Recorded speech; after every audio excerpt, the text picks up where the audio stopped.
आराधना में चलते हैं।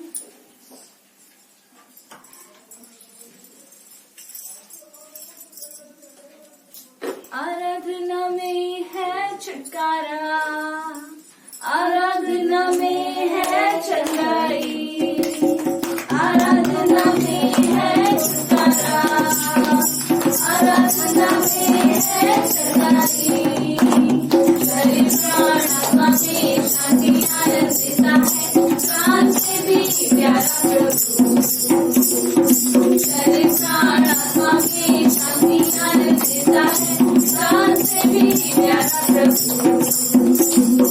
प्रार्थना करे, आराधना करे, वो अच्छा है, कितना भला है। हालेलुया। प्रार्थना करे, आराधना करे, वो अच्छा है, कितना भला है। छुटकारा पाए हमेशा, हालेलुया।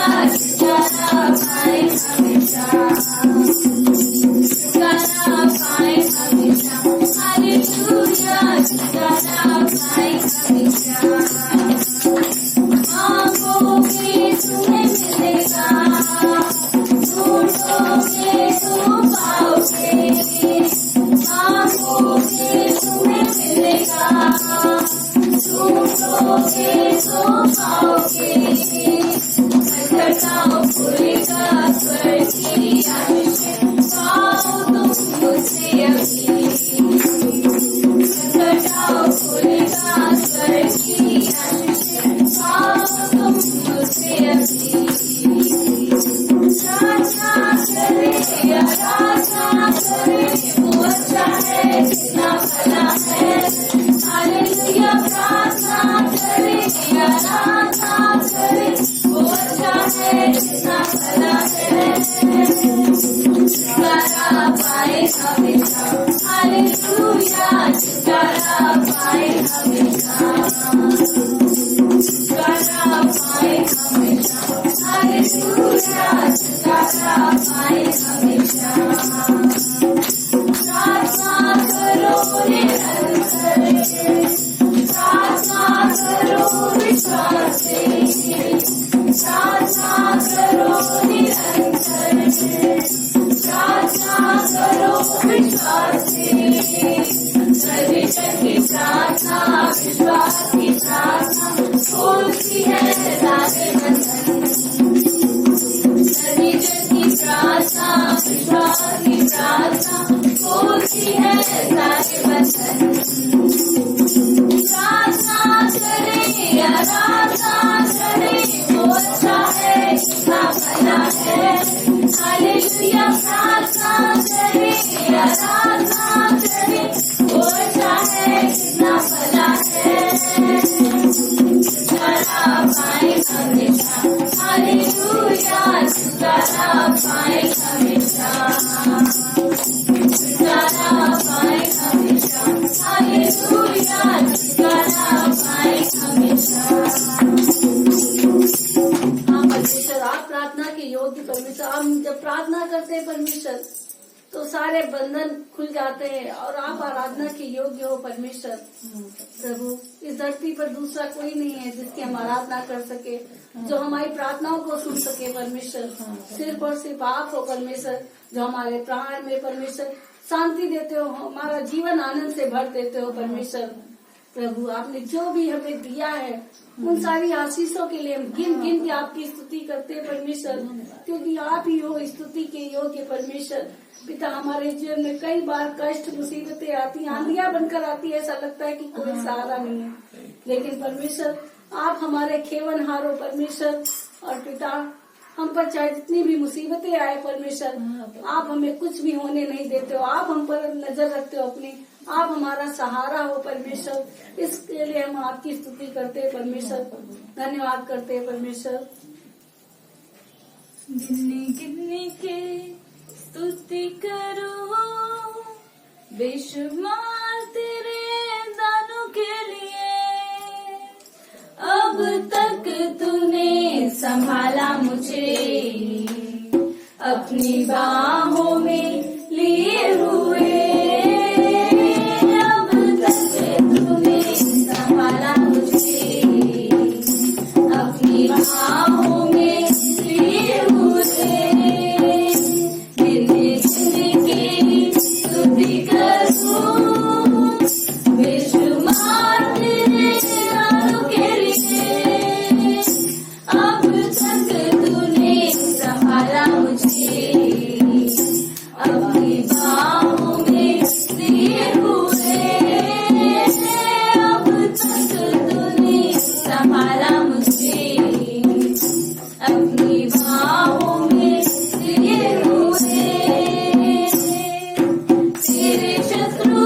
का निशाना, तुझ पर होगा आना सफल, तेरे शत्रु का निशाना, तुझ पर होगा आना सफल।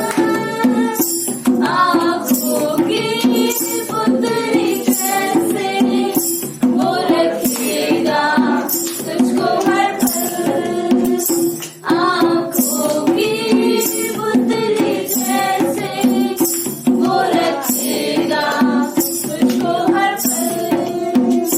गिन गिन के स्तुति करूं बेशुमार तेरे सितारों के लिए, अब तक तूने संभाला मुझे अपनी बाहों में लिए हुए, अब तक तूने संभाला मुझे अपनी बाहों में लिए हुए। आंधियां बन के आए जिंदगी के फिकर, आंधियां बन के आए जिंदगी के फिकर, कौन है तेरा केवलहारा, है भरोसा तेरा किधर, कौन है तेरा केवलहारा, है भरोसा तेरा किधर। गिन गिन के स्तुति करूं बेशुमार तेरे सितारों के लिए, अब तक तूने संभाला मुझे अपनी बाहों में लिए हुए, अब तक तूने संभाला मुझे अपनी बाहों में लिए हुए। आए तुझे जो मिटाने वो शस्त्र होंगे बेअसर, आए तुझे जो मिटाने वो शस्त्र होंगे बेअसर, तेरा रचने वाला तुझ पर रखता है अपनी नजर, तेरा रचने वाला तुझ पर रखता है अपनी नजर। गिन गिन के स्तुति करूं बेशुमार तेरे सितारों के लिए, अब तक तूने संभाला मुझे अपनी बाहों में लिए हुए, अब तक तूने संभाला मुझे अपनी बाहों में लिए हुए। धन्यवाद करते हैं परमेश्वर, हमारी विनती और प्रार्थना को आप सुनते हो परमेश्वर। हाँ परमेश्वर, आप करुणामय परमेश्वर, आपकी करुणा हमेशा हमारे साथ है परमेश्वर। पिता, जब हम प्रार्थना करते हैं तो लोग चंगाई पाते हैं परमेश्वर, हम आपसे मांगते हैं परमेश्वर, क्योंकि आप चंगा करने वाले। परमेश्वर के भवन में आप सबका स्वागत है। आइए आज हम लोग वचन में देखेंगे मत्ती का 21 अध्याय 12 से 13 पढ़ेंगे हम लोग। मत्ती का 21 अध्याय 12 से 13।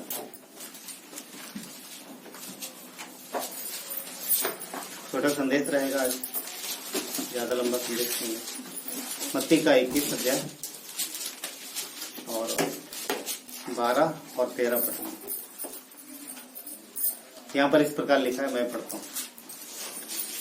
यीशु ने परमेश्वर के मंदिर में जाकर उन सबको जो मंदिर में लेन देन कर रहे थे निकाल दिया। यहाँ परमेश्वर का वचन कहता है कि यीशु परमेश्वर के भवन में गए और वहां पर बहुत सारे लोग लेन देन कर रहे थे, उन्होंने उनको निकाल दिया। सर्राफों के पीढ़े और कबूतर बेचने वालों की चौकियां उलट दी और उन्होंने उनसे कहा, लिखा है मेरा घर प्रार्थना का घर कहलाएगा। परमेश्वर ने क्या किया, जो लोग वहां पे लेन देन कर रहे थे उन सबको निकाल दिया। प्रभु यीशु ने उन सबको निकाल दिया और एक बात कहा, मेरा घर प्रार्थना का घर कहलाएगा, ना कि तुमने जो ये आगे क्या लिखा उन्होंने कहा है परंतु तुम उसे डाकुओं की खो बनाते हो। आइए प्रार्थना करते हैं। प्यारे पिता परमेश्वर, धन्यवाद देते हैं, आपकी महिमा करते हैं, आपके नाम को ऊंचा उठाते हैं। प्रभु आप हमारी आशा हो, हम आपकी ओर देखते हैं। आपने कहा मेरा घर प्रार्थना का घर कहलाएगा। प्रभु यीशु, आपके भवन में आपकी महिमा हो, ये आपकी इच्छा है। और परमेश्वर ये आपका भवन है पिता, यहाँ पर हम आपके नाम की महिमा करते हैं, आपको ऊंचा उठाते हैं। परमेश्वर धन्यवाद देते हैं पिता, धन्यवाद देते हैं, आपकी उपस्थिति मांगते हैं। हम सबके हृदय से बातें करना यीशु के नाम से मांगते हैं, आमीन। तो जैसा कि यीशु ने कहा कि मेरा घर, मेरे पिता का घर प्रार्थना का घर कहलाएगा, राइट। तो प्रार्थना ना, परमेश्वर के भवन में प्रार्थना होना जरूरी है। आज जो हम बात कर रहे हैं वो प्रार्थना के ऊपर बात कर रहे हैं। प्रार्थना में सामर्थ्य है, प्रार्थना हमारे जीवन में बदलाव लाती है। यदि हम प्रार्थना नहीं करते अपने लाइफ में, जीवन में, तो फिर बदलाव नहीं होगा।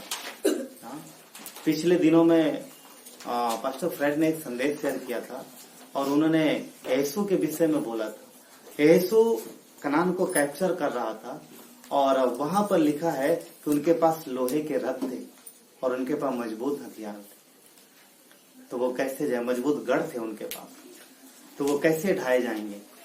प्रार्थना से। शैतान हमारे घरों में, हमारे दिलों में, हमारे आसपास मजबूत गढ़ बना देता है और जो लगता है हमें कि बहुत मजबूत हैं, जिन्हें तोड़ पाना हमारे बस से कई बार बाहर लगता है। इसलिए प्रार्थना बहुत जरूरी है। प्रार्थना में आइए, प्रार्थना करिए, पर्सनली प्रार्थना करिए और सहभागिता से प्रार्थना करिए। प्रार्थना गढ़ों को ढा देती है। प्रार्थना बड़े से बड़े, मजबूत से मजबूत जो किले होते हैं, जो शैतान बनाता है, उनको ढा देती है। प्रार्थना में सामर्थ है, प्रार्थना बदलाव लाती है। यीशु ने कहा मेरा घर प्रार्थना का घर कहलाएगा, राइट। तो परमेश्वर का भवन, अभी देखिए परमेश्वर का भवन, पहले जहां पर यीशु गए, जहां पर वो चौकियां पलटी, हाँ, वो परमेश्वर का भवन था। जहां पर उनको निकाला वो परमेश्वर का भवन था। आज परमेश्वर का भवन कहाँ है? जहां उसके लोग इकट्ठा होते हैं। और दूसरा, परमेश्वर अपने लोगों के अंदर रहता है, राइट। हम उसका भवन है, हम उसका भवन है। 1 कुरिन्थियों 3:16 के हिसाब से परमेश्वर हमारे अंदर निवास करता है, हम भवन है। तो क्या हम प्रार्थना में हैं? क्या इस घर से प्रार्थना हो रही है? बाइबल में सबसे प्रथम आप देखोगे उत्पत्ति के 4:26 में प्रार्थना मिलती है। उत्पत्ति के 4 अध्याय वचन 26 में वहां पर प्रार्थना शब्द है और वहां लिखा है कि तब से लोग यहोवा से प्रार्थना करने लगे। और वहां उसका जो मीनिंग है ना, वो ये है कि लोग परमेश्वर को पुकारने लगे, लोग आवाज देने लगे, परमेश्वर को दुहाई देने लगे और अपने दिल की बातें बताने लगे। तो आज हम लोग प्रार्थना में यही करते हैं। प्रार्थना में हम परमेश्वर के पास जाते हैं। समझिएगा, जब आप चाहे जहां हो, यदि आप घुटने पर आते हो, यदि आप खड़े होते, जैसे भी होते हो, जब आप प्रार्थना में जाते हो तो आप परमेश्वर के स्वर्ग सिंहासन पर होते हो। शरीर आप यहाँ है पर आपकी प्रेजेंस वहां भी रहती है। इसलिए प्रार्थना बहुत जरूरी है। प्रार्थना करिए। हाँ, हम लोग प्रार्थना करते हैं, प्रार्थना के योद्धा बनना। उत्पत्ति के 19:26 में हम अब्राहम को देखते हैं। वहां लिखा है कि भोर को अब्राहम उस स्थान को गया जहां पर वो यहोवा के सामने सम्मुख खड़ा था। लिखा है अब्राहम भोर को उठा और परमेश्वर के सामने खड़ा था। वो प्रार्थना कर रहा था, राइट। वो प्रार्थना कर रहा था। यदि आप देखोगे तो अब्राहम के जीवन में 2 चीजें मिलती हैं, वेदी और प्रार्थना। वो जहां भी जाता है वेदी बनाता है और प्रार्थना करता है। वेदी किसको प्रकट करती है? भेंट, आराधना को प्रकट करती है ना, आराधना। और प्रार्थना, तो 2 चीजें उसके जीवन में मिलती हैं। वादे के स्थान में पहुंचने के बाद सबसे पहले उसने यही काम किया। अब्राहम को परमेश्वर ने निकाला मेसोपोटामिया से, और जैसे वो कनान पहुंच गया सबसे पहले यही दो काम किए उसने। वेदी बनाया, प्रार्थना किया। उत्पत्ति के 13:4 में भी है, 20:17 में भी है, 21:33 में भी है। मूसा के जीवन में भी देखेंगे, वो अक्सर आपको प्रार्थना करते मिले, चाहे जो उसकी बड़ी कठिन सेवकाई थी एक्चुअली मूसा की। 20 लाख लोगों को संभालना आसान नहीं था, पर वो कर पाया। क्यों? क्योंकि परमेश्वर के साथ उसका रिलेशन मजबूत था। वो हर चीज परमेश्वर के पास लेके जाता था। प्रभु मैं कैसे करूं, मुझे समझ नहीं आ रहा। वो प्रार्थना ना, उसके मूसा का एक अच्छा रिश्ता था परमेश्वर के साथ। वो प्रार्थना का व्यक्ति था, और इसलिए वो सब कुछ कर पाया, सब कुछ कर पाया ना। यीशु 6 में यरीहो की दीवार गिरी, किसके द्वारा? प्रार्थना के द्वारा। रोज प्रार्थना करते थे लोग, रोज आराधना और प्रार्थना करते जाते थे, और प्रार्थना के द्वारा वो दीवार गिरी। एस्तर में देखोगे, एस्तर में ना 3 दिन सामूहिक प्रार्थना है वहां पर एस्तर में। क्यों? क्योंकि पूरी जनरेशन पर, पूरी जाति पर समस्या आई थी। सब शैतान ने एक बड़ी योजना बनाई थी, सारे यहूदियों को खत्म करो। 3 दिन उपवास और प्रार्थना। एस्तर ने बोला 3 दिन उपवास और प्रार्थना करो, हम सब मिल के प्रार्थना करें। और उसके बाद जो राजा था वहां का, उसके दरबार में कोई भी बिना उसकी परमिशन के जा नहीं सकता था, चाहे रानी ही क्यों ना हो। एस्तर रानी थी और बिना परमिशन के अंदर गई थी। वो कहती अब मैं बिना परमिशन के जा रही हूँ, हो सकता मुझे मृत्युदंड मिले, पर प्रार्थना करो, परमेश्वर हमारे साथ। और बिना परमिशन के अंदर गई, और राजा को प्रसन्नता हुई, और वो बची और उसके लोग बचे। परमेश्वर करता है। तो यहाँ पर भी सहभागिता की प्रार्थना सब लोग मिलके कर रहे हैं। पूरी जनरेशन के लिए चिट्ठी निकाली गई थी। एस्तर किताब पढ़िएगा, मैं डिटेल में नहीं जा रहा हूँ, क्योंकि एक चिट्ठी निकाली गई थी, सारे यहूदियों को खत्म करो उस समय। पर एस्तर, वहां परमेश्वर ने एस्तर को पहले ही वहां पहुंचा दिया। परमेश्वर कितना बुद्धिमान है। एक साधारण लड़की पहले ही राजमहल में रख दी परमेश्वर ने। क्यों? परमेश्वर जानता है कि आने वाले दिनों में यह संकट लाएगा शैतान। एक छोटी सी ना, एक साधारण लड़की वहां पहुंची, रानी बन गई।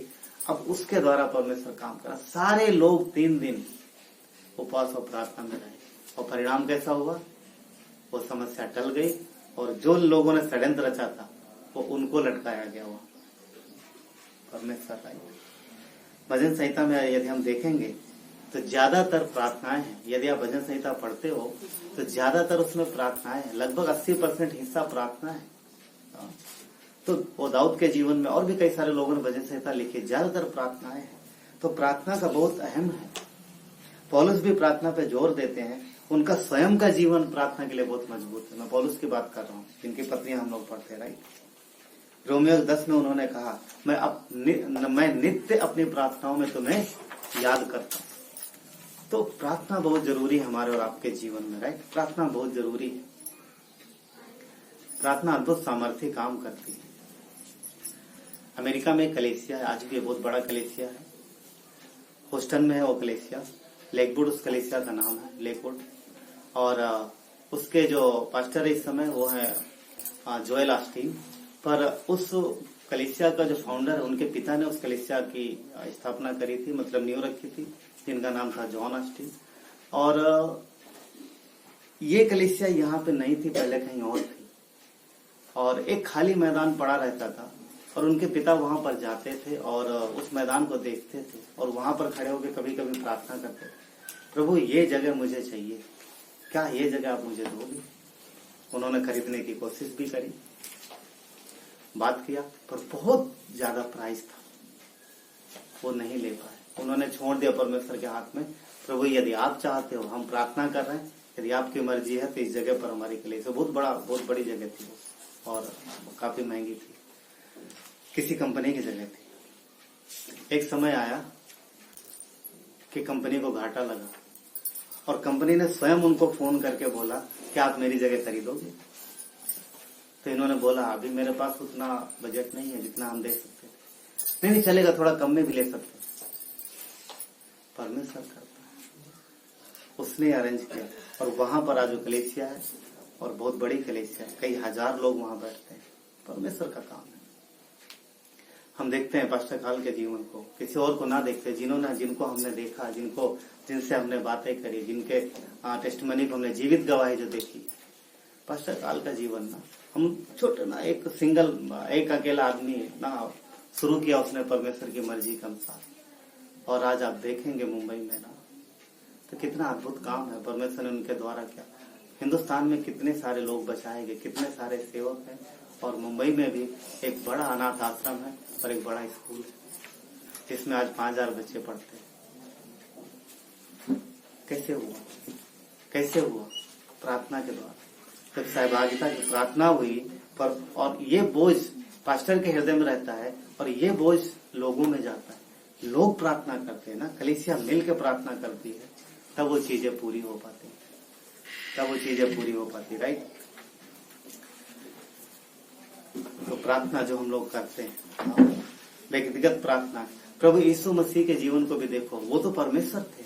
कई बार हम लोगों को लगता है थोड़ी से 2 मिनट की प्रार्थना कर लेंगे बस काफी है। आप देखोगे यीशु के जीवन को देखो, यीशु ने दोनों तरह से, उनका व्यक्तिगत जीवन भी परमेश्वर के साथ बहुत अच्छा था। उन्होंने अकेले परमेश्वर के साथ प्रार्थना की और अपने चेलों के साथ भी करी प्रार्थना, राइट। मरकुस 1:35 में लिखा है, भोर को दिन निकलने से बहुत पहले वो उठकर निकला और एक जंगली स्थान में प्रार्थना करने लगा।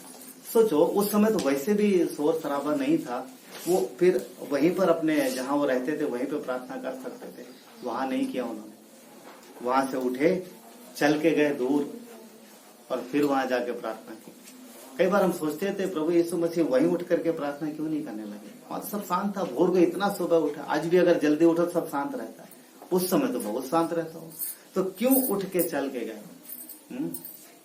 पता क्या, मैं एक निष्कर्ष पे पहुंचा, क्योंकि शरीर सुस्त रहता है, शरीर में आलस रहता है।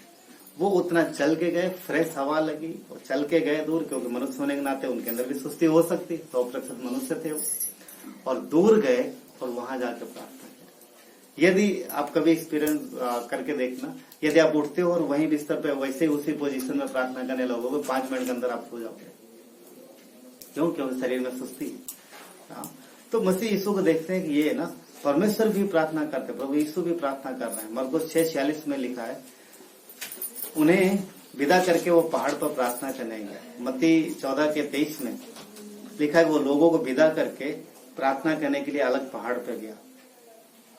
यहाँ पर हम क्या देख रहे हैं, यीशु मसीह कुछ भी काम करने से पहले और काम करने के बाद, दोनों जगह पहले जाते हैं, परमेश्वर से प्रार्थना करते हैं, प्रभु हमारे साथ रहना, और जब काम खत्म करने बाद जाते हैं तो परमेश्वर तेरा धन्यवाद, तूने मदद की। ये हमें भी करना चाहिए। अगर कुछ काम करने के लिए जा रहे हैं, परमेश्वर से मदद मांगो, हो जाता धन्यवाद देना मत भूलो। कई बार हम कितनी बार लोग धन्यवाद देना भूल जाते हैं।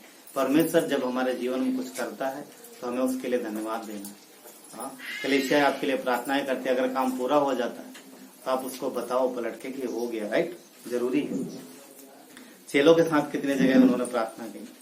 लूका 9:18 में लिखा है कि एकांत स्थान में चेलों के साथ प्रार्थना कर रहा है। एकांत स्थान है, चेले साथ में, ये क्या है, सहभागिता की प्रार्थना। यहाँ पर यीशु चेलों के साथ प्रार्थना कर रहे हैं। लूका 18:1 में लिखा है, वो सुनसान जगह पर चेलों के साथ प्रार्थना कर रहे। देख रहे, चेले साथ में है, सहभागिता की प्रार्थना जरूरी है ना। अब उनकी वही कलीसिया है, 12 वही कलीसिया है, वो अपने लोगों के साथ प्रार्थना कर रहे हैं, राइट। लूका 9:28 में लिखा है, पतरस यूहन्ना याकूब के साथ प्रार्थना कर रहे हैं, जहां पर उनका रूपांतरण हुआ। क्या देख रहे हैं हम लोग कि प्रभु यीशु भी अकेले भी प्रार्थना करते हैं। पॉइंट क्या है, हमारा पर्सनल रिलेशन परमेश्वर के साथ जरूरी है, अकेले प्रार्थना जरूरी, और हमें सहभागिता की प्रार्थना भी जरूरी है। यीशु ने वो किया है, इसलिए हमें प्रार्थना में समय बिताना है, और प्रार्थना जो है हमारे जीवन का अहम हिस्सा होना चाहिए। इवन गतसमनी बाग में जब आखिरी प्रार्थना थी उनकी ना, जब लास्ट में वो लोग क्या बोलते हैं, जब उनको पकड़वाए जाने से पहले, वहां पर भी वो अकेले नहीं थे। उन्होंने बोला चेलों को, प्रार्थना करते रहो, जागते रहो, मेरे लिए भी प्रार्थना करो, करते रहो, मैं जा रहा हूँ वहां प्रार्थना। एक दूसरे के लिए जरूरत है कि हम सहभागिता की प्रार्थना करें, जरूरी है। क्योंकि जो बोझ एक पर है, तो हम जब मिल के करते हैं तो परमेश्वर क्या कहता है ना, हम भाई बहन है, हम एक दूसरे का भार उठाएं, और प्रार्थना में हम उठाते हैं, उठाते हैं। प्रेरितों काम के 12 अध्याय में देखोगे, यहाँ पतरस जब बंदी बना लिए जाते हैं, पतरस को हेरोदेस राजा बंदी बना लेता है, तो पूरी कलीसिया लौ लगा के एकजुट होकर प्रार्थना करती है।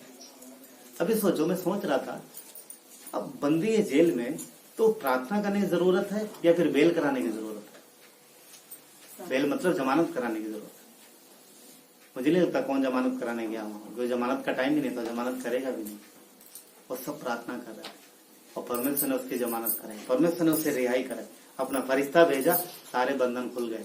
पतरस के जो बंधन थे सब खुल गए, जेल के दरवाजे खुल गए। मीनिंग क्या पता? शैतान ने पतरस को जकड़ दिया था, बंद कर दिया था। अब तू सीमित हो गया, तेरा काम खत्म, तेरी लाइफ खत्म, अब तू कुछ नहीं कर सकता, मैंने तुझे पकड़ लिया। आज वही काम विश्वासियों के जीवन में करता है, वो जकड़ लेता, वो बंधन लगा देता है और बोलता है अब तुम कुछ नहीं कर पाओ। पर ध्यान रहे, प्रार्थना जब हम करते हैं मिलके, तो परमेश्वर काम करता है और वो सारे बंधन खोलता है। समझ रहे? तो आज हम लोग प्रार्थना में जाएंगे। चलिए प्रार्थना करते हैं हम लोग। प्यारे पिता परमेश्वर, धन्यवाद देते हैं, आपकी महिमा करते हैं, आपके नाम को ऊंचा उठाते हैं। प्रभु, हम जानते हैं कि आप हमारे साथ हो। प्रभु, आप हमारी आवाज सुनते हो, आप हमारी प्रार्थनाओं को सुनते हो, उनका उत्तर देते हो परमेश्वर। इसीलिए हम प्रार्थनाएं करते हैं, हियाव से आपके पास आते हैं। और प्रभु यीशु, हम आपसे मांगते हैं परमेश्वर, और पिता आप सुनते हो, आप उत्तर देते हो। धन्यवाद देते हैं, आपकी महिमा करते हैं, धन्यवाद देते हैं। प्रार्थना विनती प्रभु यीशु के नाम से मांगते हैं, आमीन।